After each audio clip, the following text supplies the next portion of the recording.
For example, today I'm making some fillets, a steak, and some zucchini. Now what you got to do before you put them on the grill is you have to cover them in ghee or butter or some type of oil, salt and pepper ahead of time. In this case, I've also put rosemary on it. Now you're going to need that oil on there so it doesn't stick to the grill.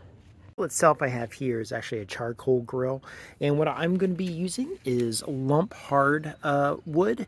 Now I find that this one, first of all, it's not like the pressed powder with the glues and stuff like that, so it's a little bit nicer on the flavor. You get a nice blue smoke out of it, but I also find it stays hot a little bit longer.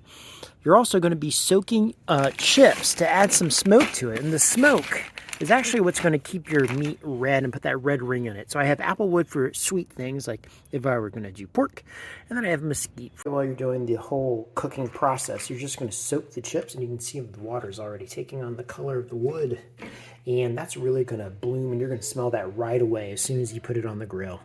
All right, now the next thing you're going to do is get one of these chimneys. These chimneys here are going to stack up your charcoal. And instead of taking 40 minutes to an hour to burn, it's going to take probably around 20. Okay, well, we're almost at 20 minutes, and the top coals are about to char over, and that's what you want to see. Then you're going to pour it out. You're going to keep an area for direct heat, leave an area without coals for indirect heat for the stuff you want to do a little bit slower. We're going to add our, hi sweetie, thanks for the hug. We're going to add our mesquite here. Oh yeah, nice. Get a nice smoke going here in a second. It smells so good. Now, what's important to know is that this is what's regulating your temperature too. Lower temperature if it's small, higher temperature if it's up, but there's going to be two ends. So over on my smoker side, I actually have another vent. I'll probably open it up about halfway. That's about halfway. Now, get me where I want to be. For this, I want to get to about 500. It's been in there about 30 seconds, and we're at 300 and climbing.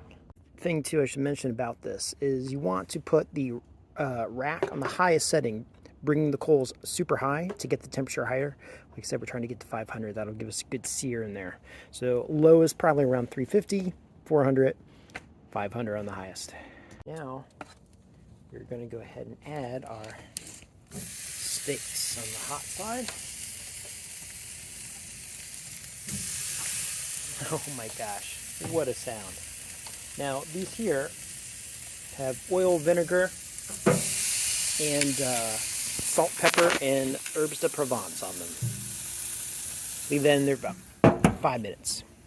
There, my friends, are your smoked steaks.